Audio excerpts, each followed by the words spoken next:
Notice दे दें। सदस्यगण, budget के बाद राज्यपाल अभिभाषण में आपको पर्याप्त अवसर दूंगा। मेरा आपसे निवेदन है, नहीं माननीय अखिलेश जी, आपने संसद की मर्यादा को आप बना के रखे हैं। कभी बजट भाषण के अंदर इस तरीके का नहीं हुआ, ये उचित नहीं है, ये उचित नहीं है। अखिलेश जी प्लीज, मैं आपको मौका दूंगा राज्यपाल अभिभाषण पे, प्लीज। नो, ये तरीका ठीक नहीं है। No,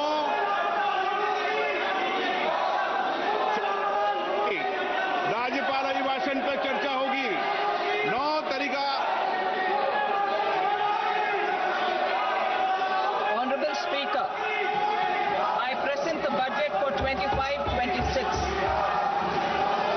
This budget continues our government's efforts to A. Accelerate growth, B. Secure inclusive development, C. Invigorate private sector investments, D. Uplift household sentiments, and E. Enhance spending power of India's rising middle class.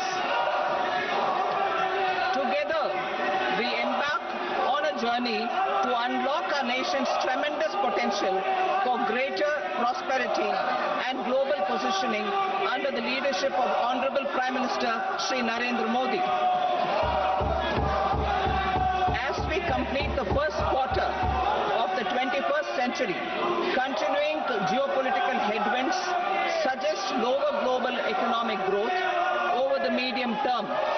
However, our aspiration for a Vikasit Bharat inspires us, and the transformative work we have done during our government's first 2 terms guides us to march forward resolutely. Our economy is the fastest growing among all major economies. Our development track record for the past 10 years and structural reforms have drawn global attention. Confidence in India's capability and potential has only grown in this period. We see the next 5 years as a unique opportunity to realize Sabka Vikas, stimulating balanced growth of all regions. The great Telugu poet and playwright Gurujada Apparao had said, "Deshamante matti kadoy, deshamante manushuloy," meaning a country is not just its soil, a country is its people. In line with this, for us, Vikasit Bharat encompasses zero poverty, 100% quality good school education, access to high quality, affordable and comprehensive health care, 100% skilled labor with meaningful employment, 70% women in economic activities, and farmers making our country the food basket of the world. In this budget, the proposed development measures span 10 broad areas focusing on Garib, Youth, Annadata and Nari, spurring agricultural growth and productivity, building rural prosperity and resilience, taking everyone together on an inclusive growth path, boosting manufacturing and furthering Make in India, supporting MSMEs, enabling employment-led development, investing in people, economy and innovation, securing energy supplies, promoting exports and nurturing innovation. For this journey of development, our 4 powerful engines are agriculture, MSME, investments and exports. The fuel, our reforms, our guiding spirit, inclusivity, and the destination, Vikasit Bharat. This budget aims to initiate transformative reforms across 6 domains. During the first 5 years, these will augment our growth potential and global competitiveness. The domains are taxation, power sector, urban development, mining, financial sector, and regulatory reforms. Agriculture as the first engine. Now I move to specific proposals, beginning with agriculture as the first engine.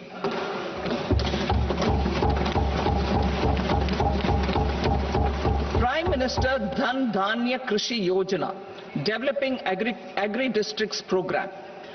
Motivated by the success of the aspirational district program, our government will undertake a Prime Minister Dhan Dhanya Krishi Yojana in partnership with states. Through the convergence of existing schemes and specialized measures, the program will cover 100 districts with low productivity, moderate crop intensity, and below average credit parameters. It aims to 1. Enhance agricultural productivity, 2. Adopt crop diversification and sustainable agricultural practices, 3. Augment post-harvest storage at the panchayat and block level, 4. Improve irrigation facilities, and 5. Facilitate availability of long-term and short-term credit. This program is likely to help 1.7 crore farmers.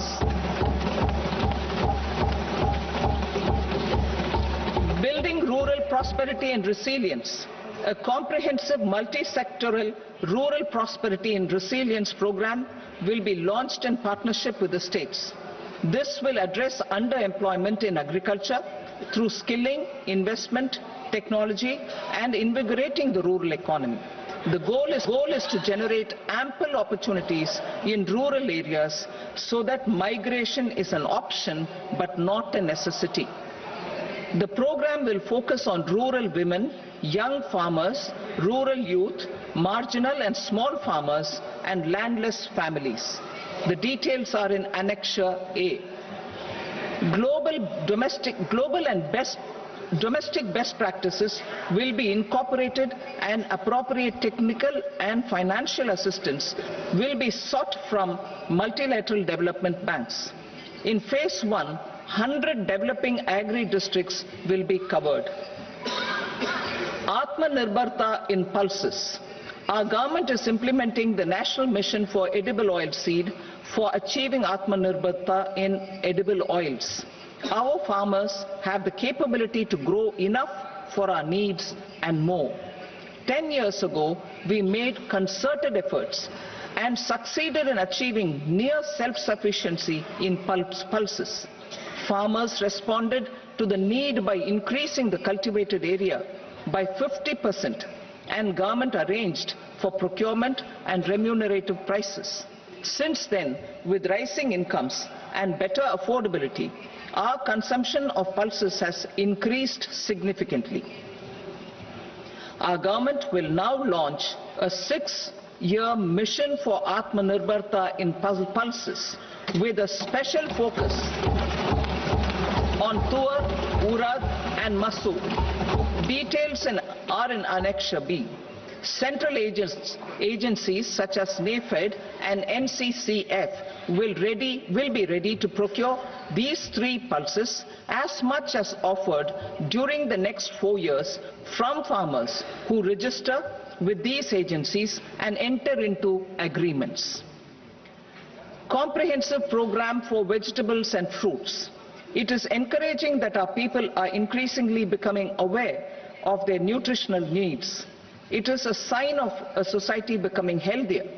With rising income levels, the consumption of vegetables, fruits, and Shri Anna is increasing significantly. A comprehensive program to promote production, efficient supplies, processing, and remunerative prices for farmers will be launched in partnership with the states. Appropriate institutional mechanisms for implementation and participation of farmer producer organizations and cooperatives will be set up. Makhana Board in Bihar. For this, there is a special opportunity for the people of Bihar. A Makhana Board will be established in the state to improve production, processing, value addition, and marketing of makhana. The people engaged in these activities will be organized into FPOs. The board will provide hand-holding and training support to makhana farmers, and will also work to ensure they receive the benefits of all relevant government schemes. A national mission on high-yielding seeds will be launched, aimed at 1. Strengthening research ecosystem, 2. Targeted development and propagation of seeds with high yield, pest resistance and climate resilience, and 3. Commercial availability of more than 100 seed varieties released since July 2024. India ranks second largest globally in fish production and aquaculture. Seafood exports are valued at 60,000 crore rupees. To unlock the untapped potential of the marine sector, our government will bring in an enabling framework for sustainable harnessing of fisheries from Indian Exclusive Economic Zone and high seas, with a special focus on the Andaman and Nicobar and Lakshadweep Islands. For the benefit of lakhs of cotton growing farmers, I am pleased to announce a mission for cotton productivity. This 5-year mission will facilitate significant improvements in productivity and sustainability of cotton farming and promote extra long staple cotton varieties. The best of science and technology support will be provided to farmers. Aligned with our integrated 5F vision for the textile sector, this will help in increasing incomes of the farmers and ensure a steady supply of quality cotton for rejuvenating India's traditional textile sector. Kisan credit cards facilitate short-term loans for 7.7 crore farmers, fishermen and dairy farmers. The loan limit under modified interest subvention scheme will be enhanced from 3 lakh rupees to 5 lakh rupees for loans taken through the KCC. For Atmanirbharta in urea production, our government had reopened 3 dormant urea plants in the eastern region. To further augment urea supply, a plant with annual capacity of 12.7 lakh metric tons will be set up at Namrup in Assam.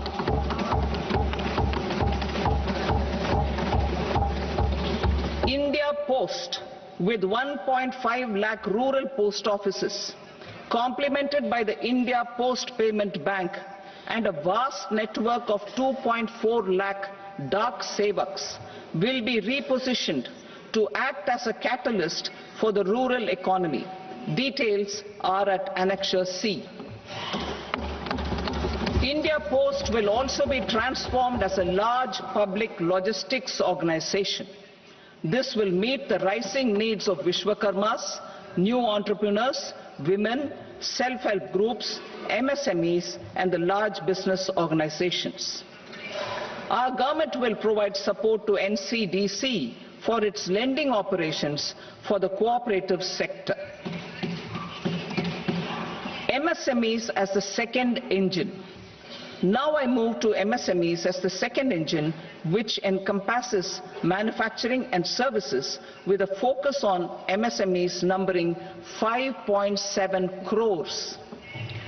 Currently, over 1 crore registered MSMEs, employing 7.5 crore people and generating 36% of our manufacturing, have come together to position India as a global manufacturing hub. With their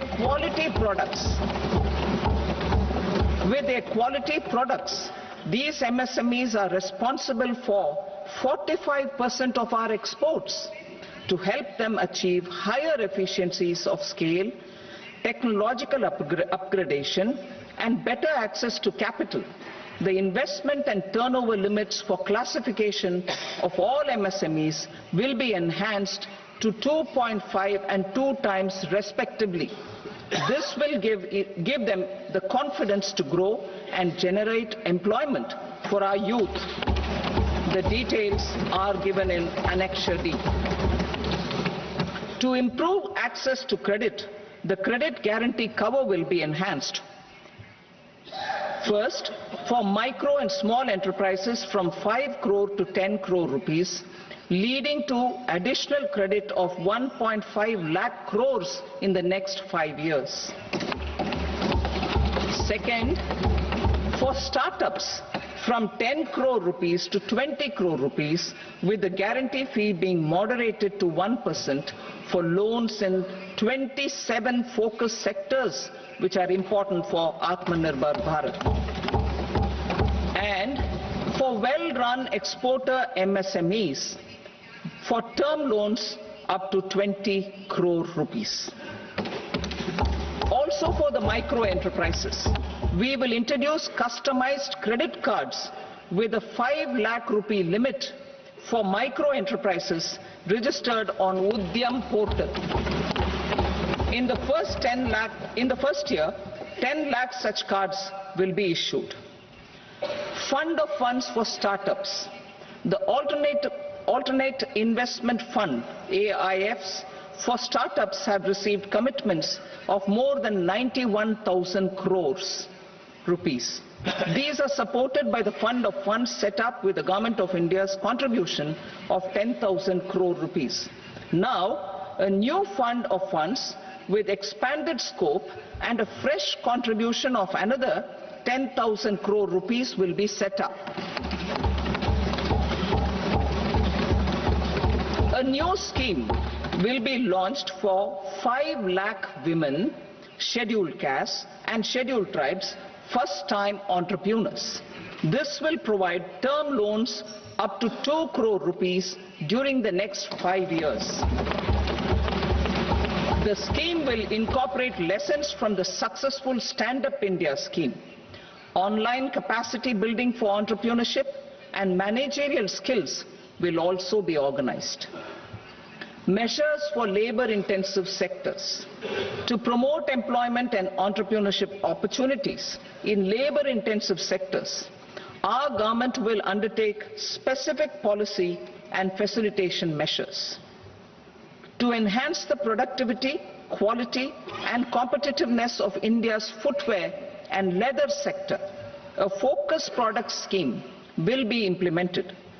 The scheme will support design capacity, component manufacturing and machinery required for production of non-leather quality footwear, besides the support for leather footwear and products. The scheme is expected to facilitate employment for 22 lakh persons, generate over 4 lakh crore rupees and exports of over 1.1 lakh crore rupees. Measures for the toys sector. Building on the National Action Plan for Toys, we will implement a scheme to make India a global hub for toys. The scheme will focus on development of clusters, skills and a manufacturing ecosystem that will create high quality, unique, innovative and sustainable toys that will represent the Made in India brand. Support for food processing. In line with our commitment towards Purvodaya, we will establish a National Institute of Food Technology, Entrepreneurship and Management in Bihar. The institute will provide a strong fillip to food processing activities in the entire eastern region. This will result in 1. Enhanced income for the farmers through value addition to their produce, and 2. Skilling entrepreneurship and employment opportunities for the youth. Manufacturing mission, furthering Make in India. Our government will set up a national manufacturing mission covering small, medium and large industries for furthering Make in India by providing policy support, execution roadmaps, governance and monitoring framework for central ministries and states. Details are in Annexure E. Given our commitment to climate-friendly development, the mission will also support clean tech manufacturing. This will aim to improve domestic value addition and build our ecosystem for solar PV cells, EV batteries, motors and controllers, electrolyzers, wind turbines, very high voltage transmission equipment and grid scale batteries. Investment as the third engine. Now I move to investment as the third engine, which encompasses investing in people, investing in the economy and investing in innovation. Investing in people. Saksham Anganwadi and Poshan 2.0. Saksham Anganwadi and Poshan 2.0 program provides nutritional support to more than 8 crore children, 1 crore pregnant women and lactating mothers all over the country, and about 20 lakh adolescent girls in aspirational districts and the Northeast region. The cost norms for these nutritional support will be enhanced appropriately. Atal Tinkering Labs. 50,000 Atal Tinkering Labs will be set up in government schools in the next 5 years to cultivate the spirit of curiosity and innovation and foster a scientific temper among young minds. Broadband connectivity to government secondary schools and PHCs. Broadband connectivity will be provided to all government secondary schools and primary health centers in rural areas under the BharatNet project. Bharatiya Bhasha Pustak Scheme. We propose to implement a Bharatiya Bhasha Pustak scheme to provide digital form Indian language books for schools and for higher education. This aims to help students understand their subjects better and in their language. National Centers of Excellence for Skilling. Building on the initiative announced in the July 24 budget, 5 National Centers of Excellence for Skilling will be set up with global expertise and partnerships to equip our youth with the skills required for Make for India, Make for the World manufacturing. The partnership will cover curriculum design, training of trainers and a skills certification framework and periodic reviews. Expansion of capacity in IITs. Total number of students in 23 IITs has increased 100% from 65,000 to 1.35 lakh in the past 10 years.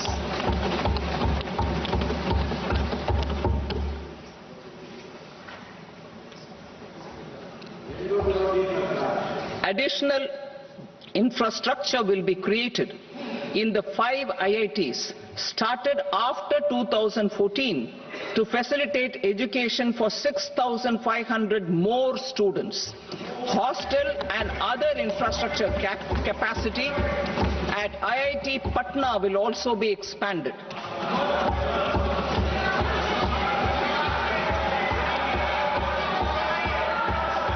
Center of Excellence.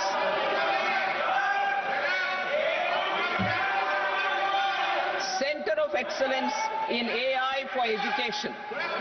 I had announced 3 centers of excellence in artificial intelligence for agriculture, health and sustainable cities in 2023. Now a center of excellence in artificial intelligence for education will be set up with a total outlay of 500 crores. Expansion of medical education. Our government has added almost 1.1 lakh undergraduate and postgraduate medical education seats in 10 years, an increase of 130%. In the next year, 10,000 additional seats will be added in medical colleges and hospitals towards the goal of adding 75,000 seats in the next 5 years.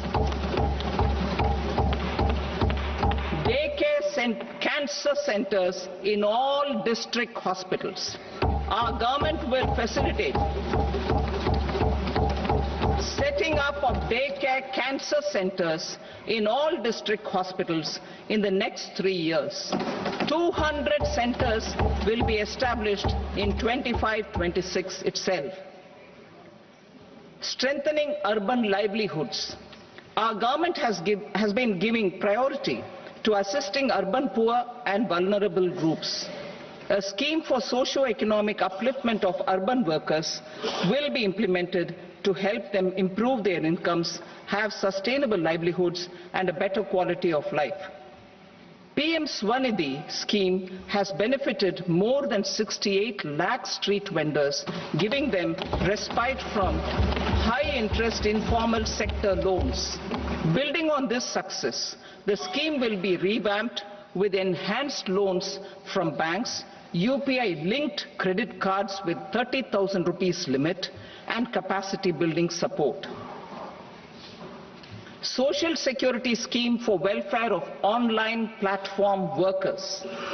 Gig workers of online platforms provide great dynamism to the new age services economy. Recognizing their contribution, our government will arrange for their identity cards and registration on the e-Shram portal. They will be provided health care under PM Jan Arogya Yojana. This measure is likely to assist nearly 1 crore gig workers.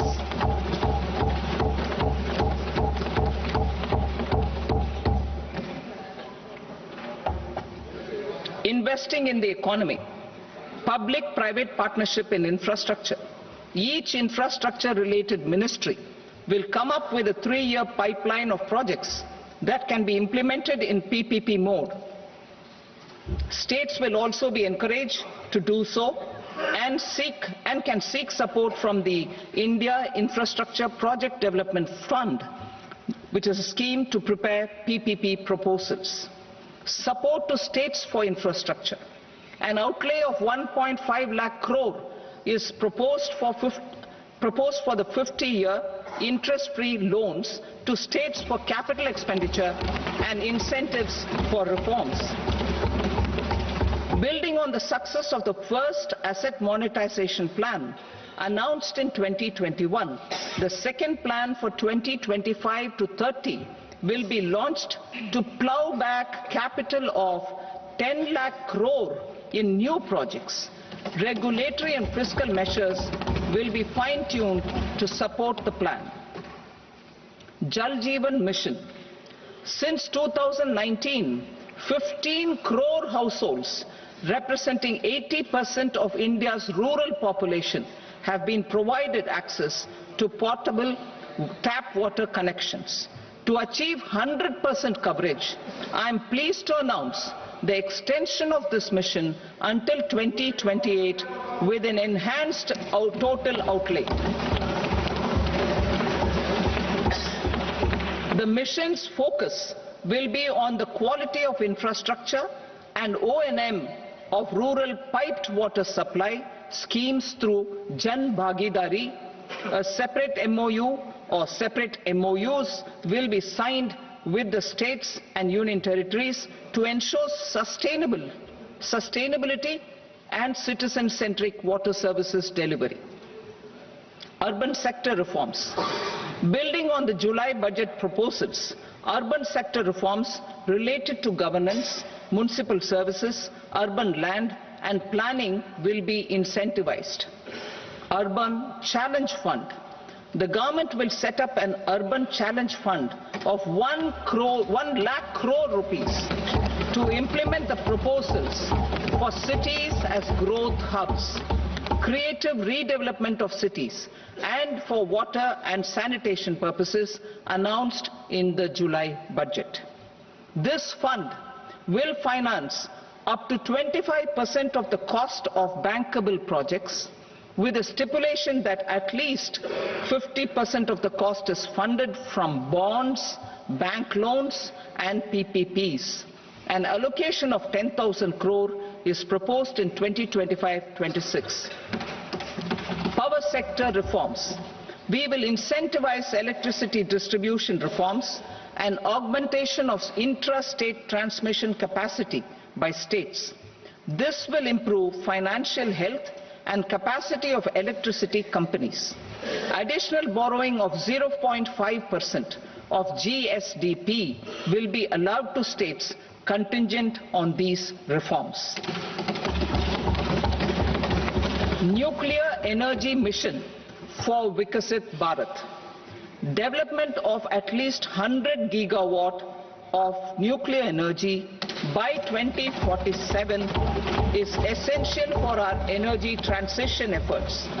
For an active partnership with the private sector towards this goal, amendments to the Atomic Energy Act and the Civil Liability for Nuclear Damage Act will be taken up.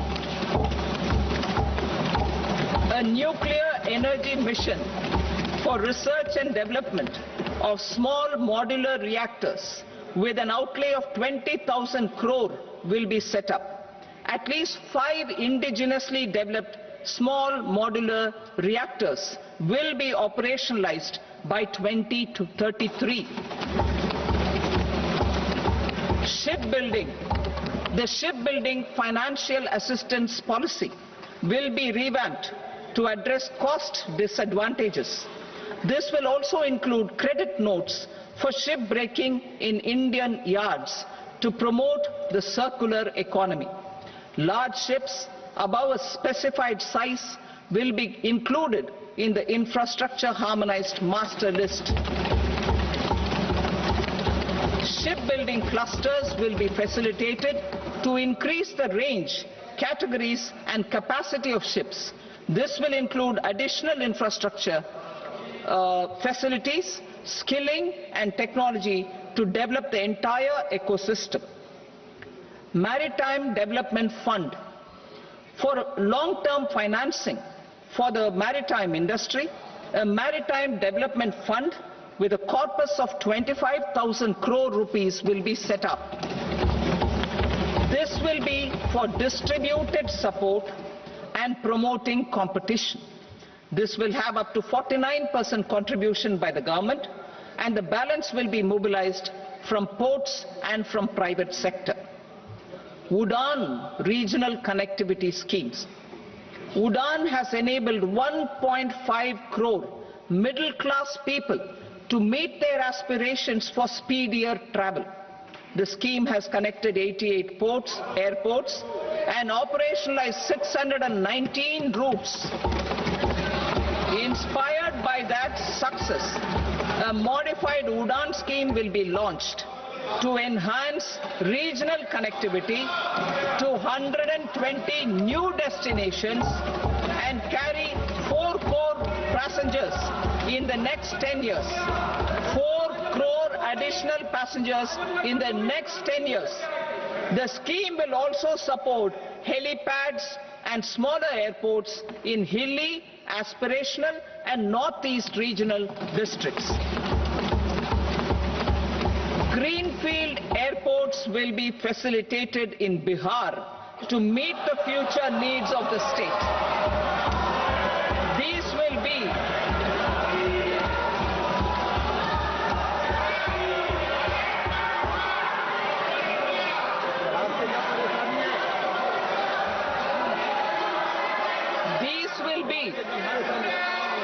will be in addition to the expansion of the capacity of Patna Airport and a brownfield airport in Beta.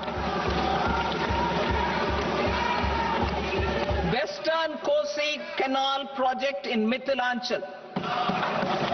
Financial support will be provided for the Western Kosi Canal ERM project, benefiting a large number of farmers cultivating over 50,000 hectares of land in the Mithilanchal region of Bihar. Mining sector reforms. Mining sector reforms, including those for minor minerals, will be encouraged through sharing of best practices and institutions of a state mining index. A policy for recovery of critical minerals from tailings will be brought out. Under the special window for affordable and mid-income housing, SWAMI, 50,000 dwelling units in stressed housing projects have been completed and keys handed over to home buyers. Another 40,000 units will be completed in 2025, further helping middle-class families who are paying EMIs on loans taken for apartments while also paying rent for their current dwellings. Building on this success, Swami Fund 2 will be established as a blended finance facility with contribution from the government, banks and private investors. This fund of 15,000 crore rupees will aim for expeditious completion of another 1 lakh units. PM Gati Shakti data for private sector. For furthering PPPs and assisting the private sector in project planning, access to relevant data and maps from the PM Gati Shakti portal will be provided. Tourism for employment-led growth. Top 50 tourist destination sites in the country will be developed in partnership with states through a challenge mode. Land for building key infrastructure will have to be provided by the states. Hotels in these destinations will be included in the infrastructure harmonized list. The following measures will be taken for facilitating employment-led growth. Organizing intensive skill development programs for our youth, including in institutes of hospitality management. Providing mudra loans for homestays. Improving ease of travel and connectivity to tourist destinations. Providing performance-linked incentives to states for effective destination management, including tourist amenities, cleanliness and marketing efforts. And introducing streamlined e-visa facilities along with visa fee waivers for certain tourist groups. Continuing with the emphasis on places of spiritual and religious significance in the July budget, there will be a special focus on destinations related to the life and times of Lord Buddha. Medical tourism and Heal in India.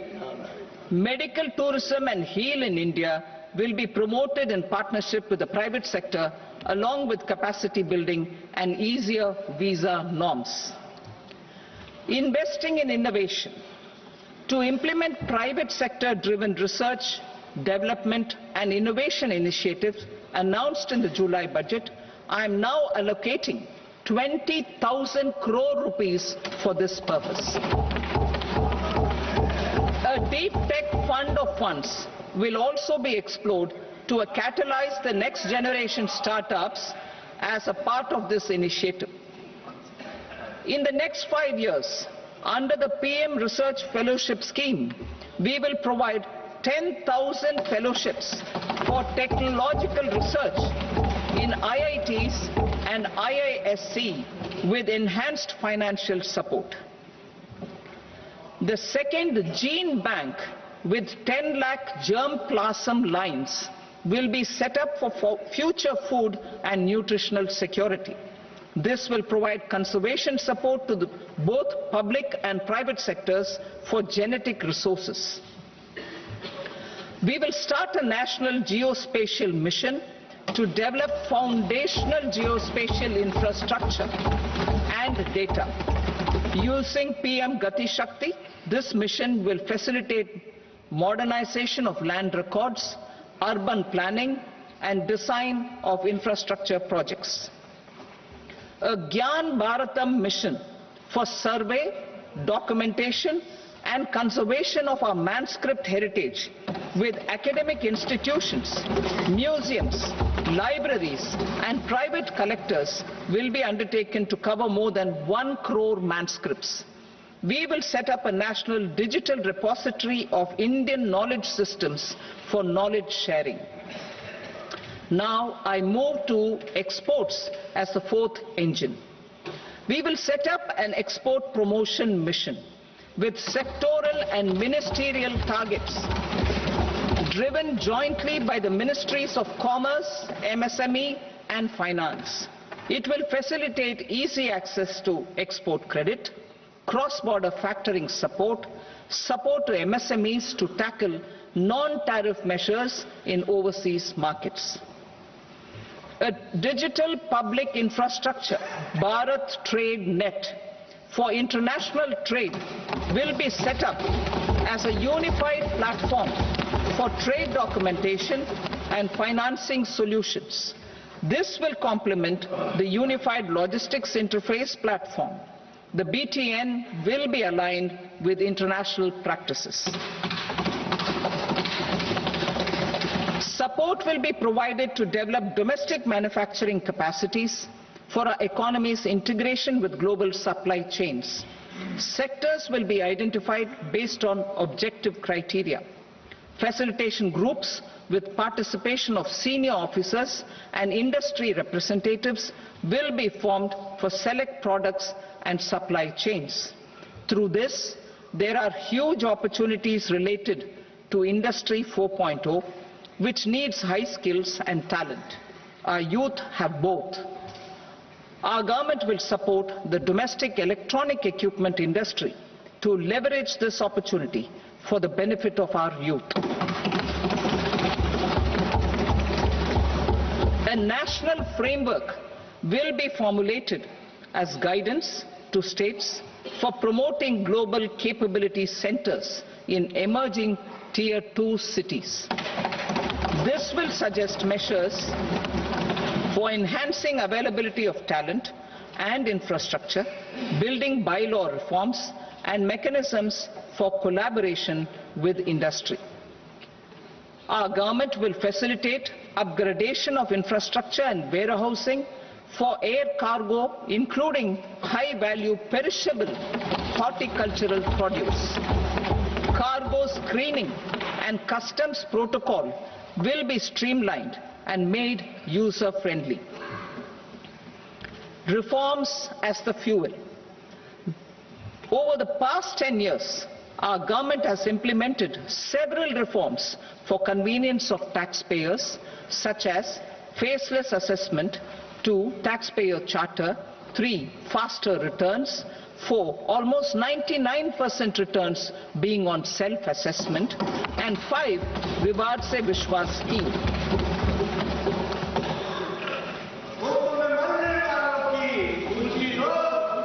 Continuing these efforts, I reaffirm the commitment of the Tax Department to trust first, scrutinize later. I also propose to introduce the new income tax bill next week. I will detail the indirect tax reforms and changes in direct taxes in Part B. Financial sector reforms. The FDI limit for the insurance sector will be raised from 74 to 100%. This enhanced limit will be available for those companies which invest the entire premium in India. The current guardrails and conditionalities associated with foreign investment will be reviewed and simplified. The services of India Post Payment Bank will be deepened and expanded in rural areas. NABFID will set up a partial credit enhancement facility for corporate bonds for infrastructure. Public sector banks will develop Grameen Credit Score framework to serve the credit needs of SHG members and people in rural areas. A forum for regulatory coordination and development of pension products will be set up.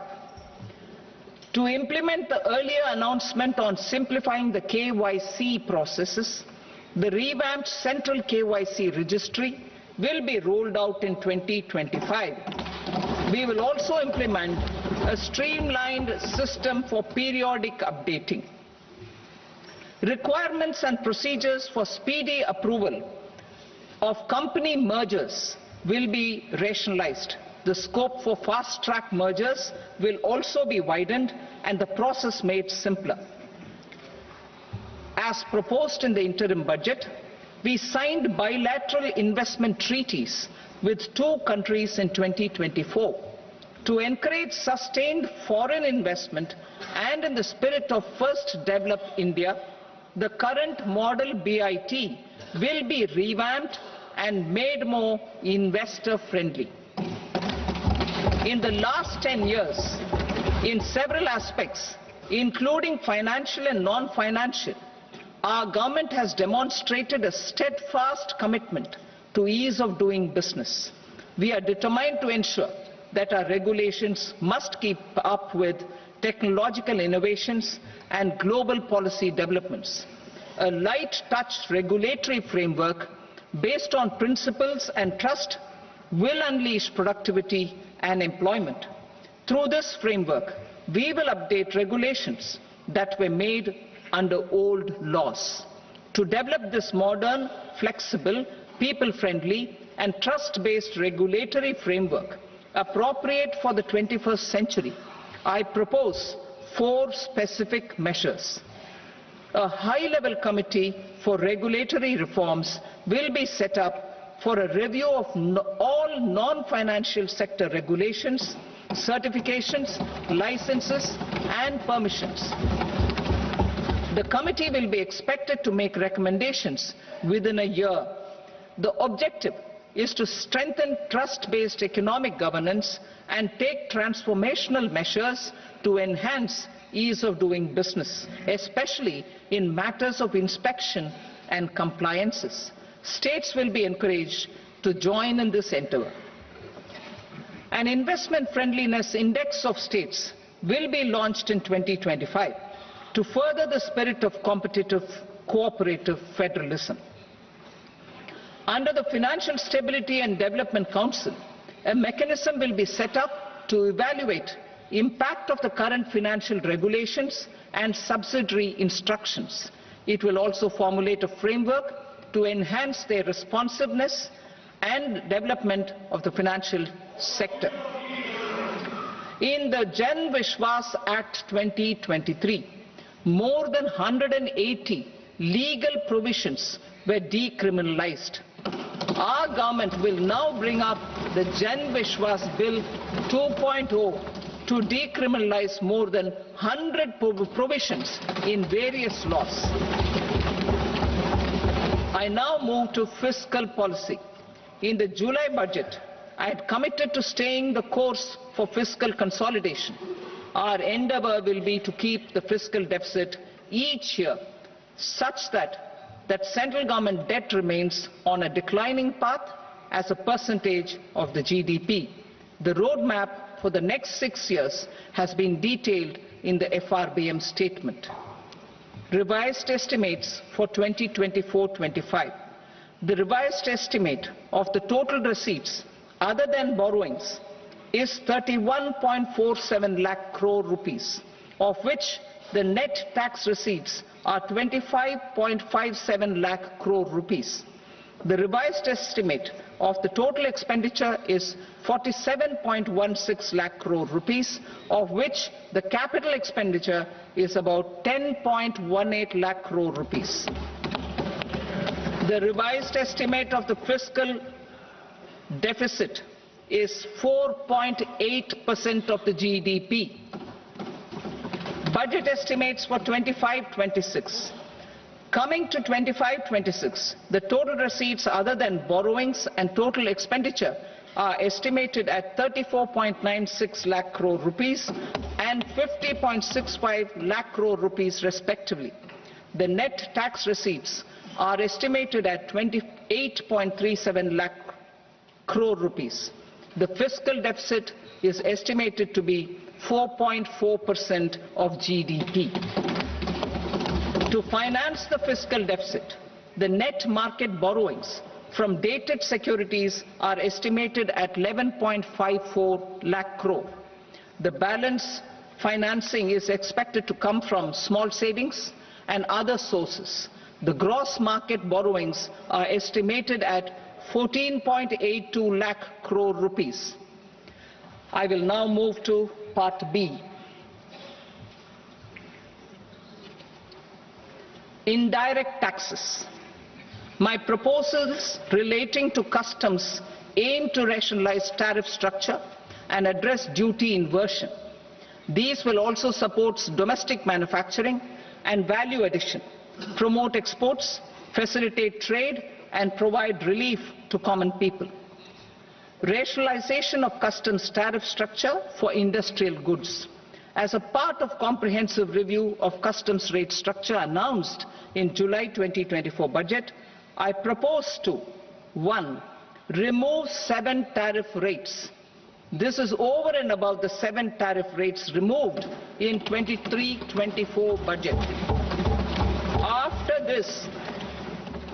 this, there will be only 8 remaining tariff rates, including 0 rate. 2. Apply appropriate cess to broadly maintain effective duty incidence, except on a few items where such incidence will reduce marginally. 3. Levy not more than 1 cess or surcharge. Therefore, I propose to exempt social welfare surcharge on 82 tariff lines that are subject to a cess. I shall now take up sector-specific proposals.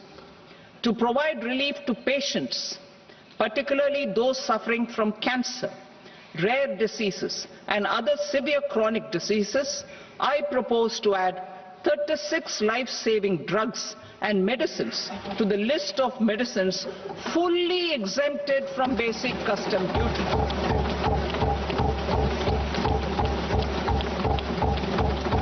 I also propose to add 6 life-saving medicines to the list attracting concessional custom duty of 5%. Full exemption and concessional duty will also respectively apply on the bulk drugs for manufacture of the above.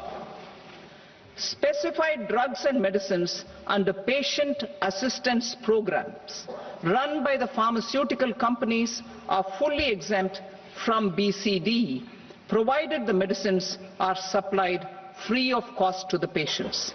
I propose to add 37 more medicines along with 13 new patient assistance programs.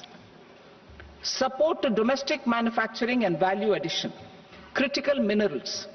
In the July 2024 budget, I had fully exempted BCD on 25 critical minerals that are not domestically available. I had also reduced BCD of 2 other such minerals to provide a major fillip to their processing, especially by MSMEs.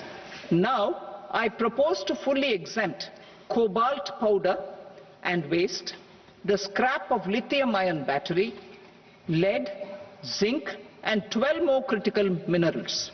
This will help secure their availability for manufacturing in India and promote more jobs for our youth.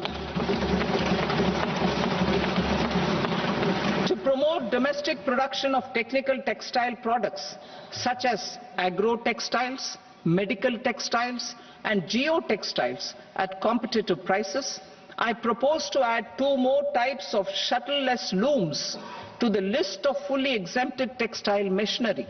I also propose to revise the BCD rate on knitted fabrics covered by 9 tariff lines from 10 or 20 to 20% or 115 rupees per kg, whichever is higher. Electronic goods. In line with our Make in India policy and to rectify inverted duty structure, I propose to increase the BCD on interactive flat panel display from 10% to 20% and reduce the BCD to 5% on open cell and other components. In 23-24 budget, for the manufacture of open cells of LCD, LED TVs, I had reduced the BCD on parts of open cells from 5% to 2.5%. To further boost the manufacture of such open cells, the BCD on these parts will now stand exempted. Lithium-ion battery. To the list of exempted capital goods, I propose to add 35 additional capital goods for EV battery manufacturing and 28 additional capital goods for mobile phone battery manufacturing. This will boost domestic manufacture of lithium-ion batteries, both for mobile phones and for electric vehicles. Shipping sector. Considering that shipbuilding has a long gestation period, I propose to continue the exemption of BCD on raw materials, components, consumables, or parts for the manufacture of ships for another 10 years.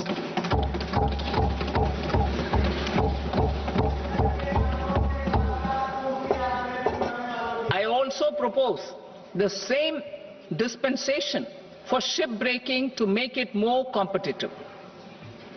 Telecommunication. To prevent classification disputes, I propose to reduce the BCD from 20% to 10% on carrier-grade Ethernet switches to make it at par with non-carrier-grade Ethernet switches. Export promotion. To facilitate exports of handicrafts, I propose to extend the time period for export from 6 months to 1 year, further extendable by another 3 months if required. I also propose to add 9 items to the list of duty-free inputs. Leather sector.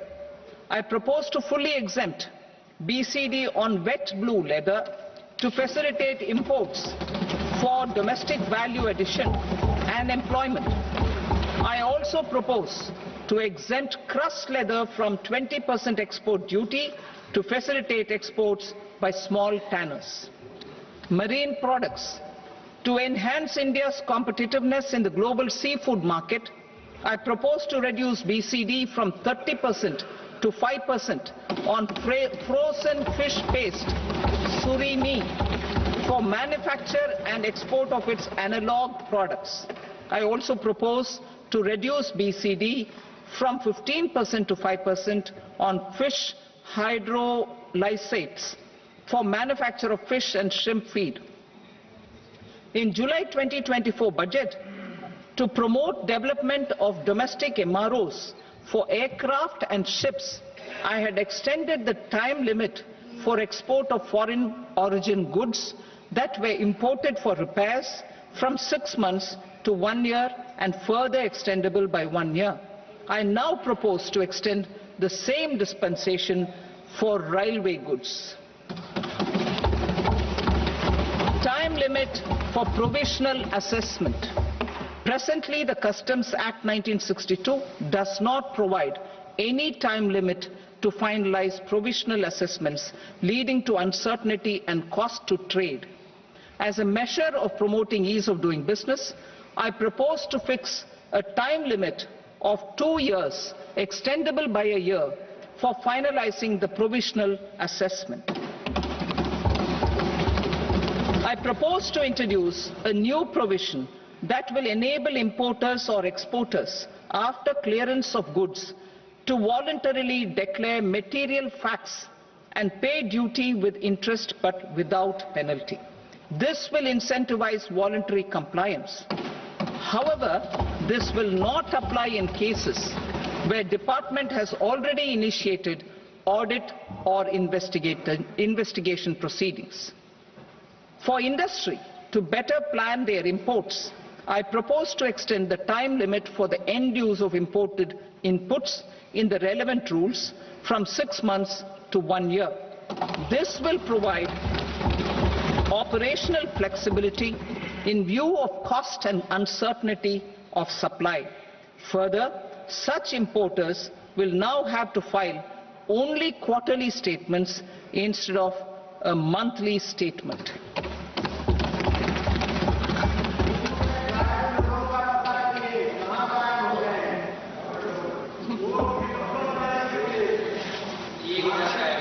I now come to my direct tax proposals.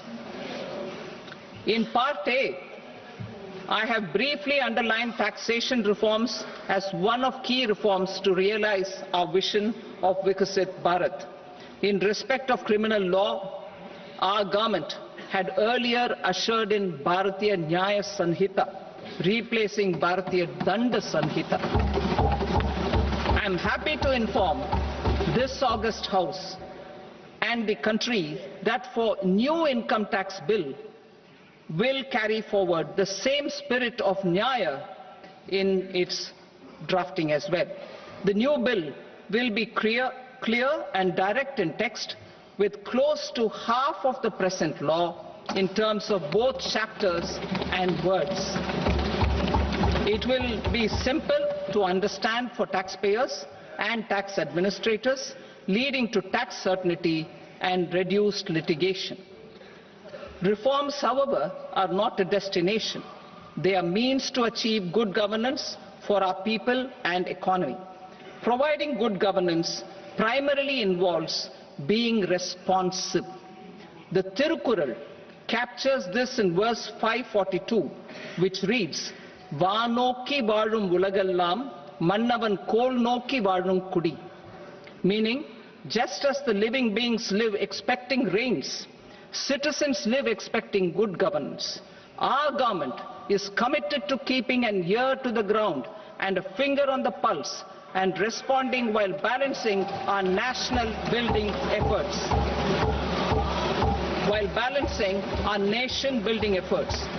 The following measures will detail just how our government will, under the guidance of PM Modi, has taken steps to understand and address. I repeat that sentence, sir. The following measures will detail just how our government, under the guidance of PM Modi, has taken steps to understand and address the needs voiced by our citizens. My tax proposals are guided by this spirit. The objectives of my proposals are as follows. Personal income tax reforms with special focus on middle class. Rationalization of TDS and TCS for easing difficulties. Encouraging voluntary compliance. Reducing compliance burden. Ease of doing business, employment and investment. I will come to my proposal on personal income tax towards the end. TDS and TCS, rationalization for easing difficulties. I propose to rationalize tax deduction at source, TDS, by reducing the number of rates and thresholds above which TDS is deducted. Further, threshold amounts for tax deduction will be increased for better clarity and uniformity. The limit for tax deduction on interest for senior citizens is being doubled from the present 50,000 rupees to 1 lakh rupees. Similarly, the annual limit of 2.40 lakh rupees for TDS on rent is being increased to 6 lakh rupees. This will reduce the number of transactions liable to TDS, thus benefiting small taxpayers receiving small payments. The threshold to collect tax at source, the TCS, on remittances under RBI's liberalized remittance scheme, the LRS, is proposed to be increased from 7 lakh to 10 lakhs. I also propose to remove TCS on remittances for education purposes, where such remittances is out of a loan taken from a specified financial institution. Both TDS and TCS are being applied on any transaction related to sale of goods. To prevent such compliance difficulties, I propose to omit the TCS. I also propose that the provisions of the higher TDS deduction will now apply only in non-PAN cases. In July 2024, the delay for payment of TDS up to the due date of filing statement was decriminalized. I propose to provide the same relaxation to TCS provisions as well. The government under the leadership of Prime Minister Modi believes in Sabka Saath, Sabka Vikas, Sabka Vishwas and Sabka Prayas.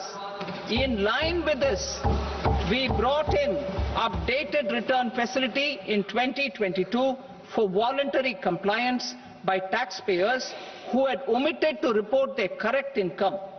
Our trust in taxpayers was proved right. Nearly 90 lakh taxpayers voluntarily updated their incomes by paying additional tax. Taking this trust further, I now propose to extend the time limit to file updated returns for any assessment year from the current limit of 2 years to 4 years. I propose to reduce the compliance burden for small charitable trusts and institutions by increasing their period of registration from 5 years to 10 years. It is also proposed that disproportionate consequences do not arise for minor defaults such as incomplete applications filed by charitable entities. Presently, taxpayers can claim the annual value of self-occupied properties as nil only on the fulfillment of certain conditions. Considering the difficulties faced by taxpayers, it is proposed to allow the benefit of 2 such self-occupied properties without any condition. To streamline the process of transfer pricing and to provide an alternative to yearly examination, I propose to introduce a scheme for determining arm's length price of international transaction for a block period of 3 years. This will be in line with global best practices. With a view to reduce litigation and provide certainty in international taxation, the scope of safe harbor rules is being expanded. A number of senior and very senior citizens have very old national savings scheme accounts. As interest is no longer payable on such accounts, I propose to exempt withdrawals made from NSS by individuals on or after 29th August 2024. I am also proposing to allow similar treatment to NPS Vatsalya accounts as is available to normal NPS accounts subject to overall limits. In my speech in July 2024, I had promised that all processes, including giving effect to appellate orders, shall be digitalized and made paperless over the next 2 years. So I am happy to announce that digitalization is being made operational now. In July 2024, we brought in the Vivad Se Vishwas scheme to resolve income tax disputes pending in appeal. The scheme has received a great response, with nearly 33,000 taxpayers having availed of the scheme to settle their disputes. I have a few proposals to promote investment and employment. It is proposed to provide a presumptive taxation regime for non-residents who provide services to a resident company that is establishing or operating an electronics manufacturing facility. I further propose to introduce a safe harbor for tax certainty for non-residents who store components for supply to specified electronics manufacturing units. Presently, the tonnage tax scheme is available only to sea-going ships. The benefits of existing tonnage tax scheme are proposed to be extended to inland vessels registered under the Indian Vessels Act 2021 to promote inland water transport in the country. Extension for incorporation of startups. We continue to support the Indian startup ecosystem. I propose to extend the period of incorporation by 5 years to allow the benefit available to startups which are incorporated before 1/4/2030. In order to attract and promote additional activities in the IFSC, I am inter alia proposing specific benefits to ship leasing units, insurance offices and treasury centers of global companies which are set up in IFSC. Further, to claim benefits, the cut-off date for commencement in IFSC has also been extended by 5 years to 31/3/2030. Category 1 and Category 2 AIFs are undertaking investments in infrastructure and other such sectors. I propose to provide certainty of taxation to these entities on the gains from securities, to promote funding from sovereign wealth funds and pension funds to the infrastructure sector. I propose to extend the date of making an investment by 5 more years up to 31st March 2030.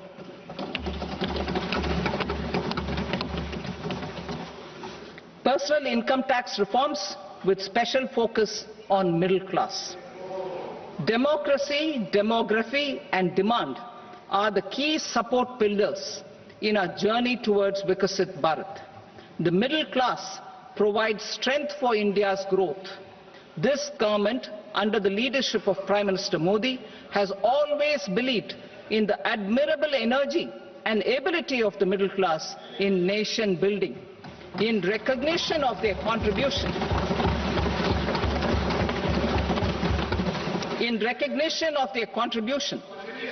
we have periodically reduced their tax burden. Right after 2014, the nil tax slab was raised to 2.5 lakhs of rupees, which was further raised to 5 lakh rupees in 2019 and to 7 lakh rupees in 2023. This is reflective of our government's trust on the middle class taxpayers. I am now happy to announce that there will be no income tax payable up to income of 12 lakh rupees.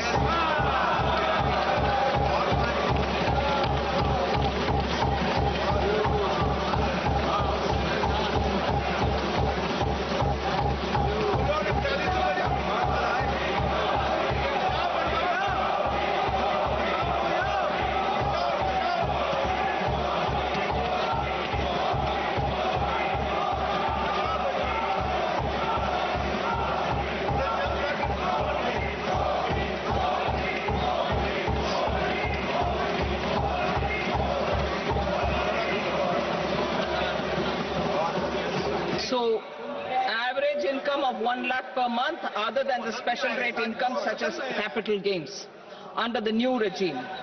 This limit will be 12.75 lakh for salaried taxpayers due to the standard deduction of 75,000. Slabs and rates are being changed across the board to benefit all taxpayers. The new structure will substantially reduce the taxes of the middle class and leave more money in their hands, boosting household consumption, savings and investment. In the new tax regime, I propose to revise tax rate structures as follows: 0 to 4 lakh rupees nil, 4.8 lakh rupees to 4 to 8 lakh rupees 5%, 8 to 12 lakh rupees 10%, 12 to 16 lakh rupees 15%, 16 to 20 lakh rupees 20%, 20 to 24 lakh rupees 25%, and above 24 lakh rupees 30%. To taxpayers up to 12 lakh of normal income other than special rate income such as capital gains. I read that again. To taxpayers up to 12 lakh of income other than special rate income such as capital gains, tax rebate is being provided in addition to the benefit due to slab rate reduction in such a manner that there is no tax payable by them. The total tax benefit of slab rate changes and rebate at different income levels can be illustrated with a few examples. A taxpayer in the new regime with an income of 12 lakh rupees will get a benefit of 80,000 rupees in tax, which is 100% of tax payable as per the existing rates. A person having income of 18 lakh rupees will get a benefit of 70,000 rupees in tax, that is 30% of tax payable as per existing rates. A person with an income of 25 lakh gets a benefit of 1,10,000 rupees, that is 25% of his tax payable as per existing rates. Details of my tax proposals are given in the annexure. As a result of these proposals, Honorable Speaker, sir, revenue of about 1 lakh crore in direct taxes and 2,600 crores in indirect taxes will be foregone. Mr. Speaker, sir, with this, I commend the budget to this august House.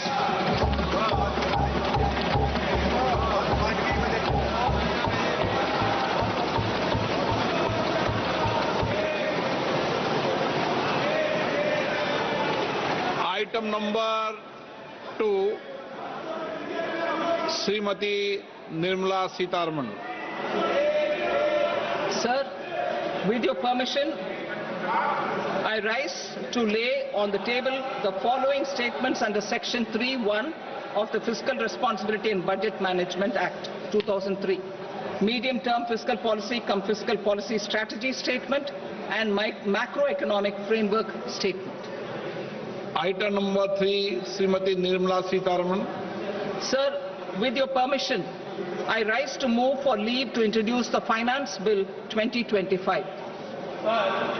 प्रश्न ये है कि विधेयक को पुनर्स्थापित करने की अनुमति प्रदान की जाए।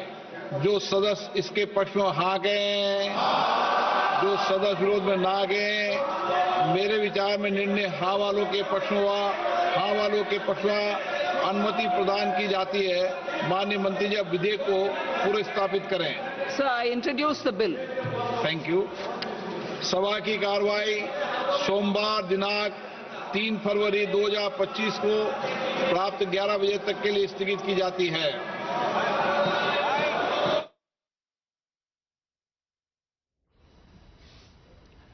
तो ये बजट जो है अब पेश हो चुका है और ऐसे ही वाकई जो तमाम उम्मीदें थी वो इस बजट से पूरी होती नजर आ रही हैं। हर वर्ग का ख्याल इस बजट में रखा गया है। बिल्कुल बिल्कुल, युवाओं की बात करें, किसानों की बात करें, महिलाओं की बात करें, सबका ख्याल रखा है और मिडिल क्लास का सबसे ज्यादा ख्याल रखा गया।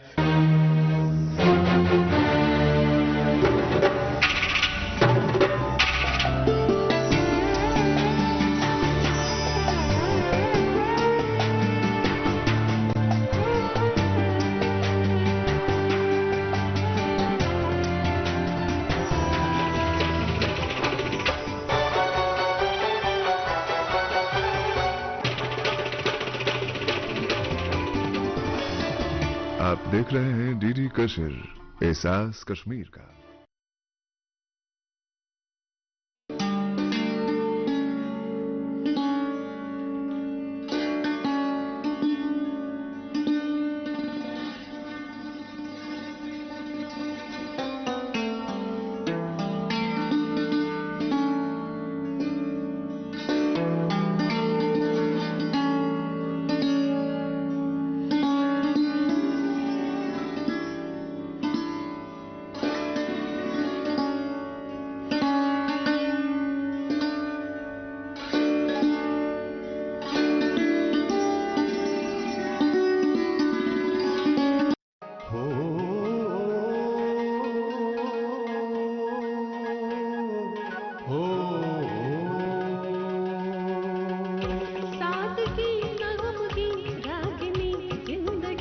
फन से फनकार की एक नई दोस्ती, शौक जज्बात की एक नई जलतरंग, लोक रंग, लोक रंग, लोक रंग। अस्सलाम वालेकुम, आदाब, सत श्री अकाल नाजरीन। आज के लोक रंग के शुमारे में है आप सारे दोस्तों का तहे दिल से इस्तकबाल। नाज़रीन, उम्मीद करते हैं आप अच्छी सेहत में होंगे, आपका मूड भी अच्छा खासा होगा, क्योंकि मैं जानती हूं आप वेट कर रहे होंगे, इंतजार करते होंगे कि अगला शुमारा लोक रंग का कब आएगा, है ना। तो चलें, आपको ज्यादा इंतजार नहीं करवाते हैं। इस शुमारे का पहला गीत, पहली परफॉर्मेंस आपके लिए पेश करते हैं और पेश करेंगे रुमालो राम और उनके साथी।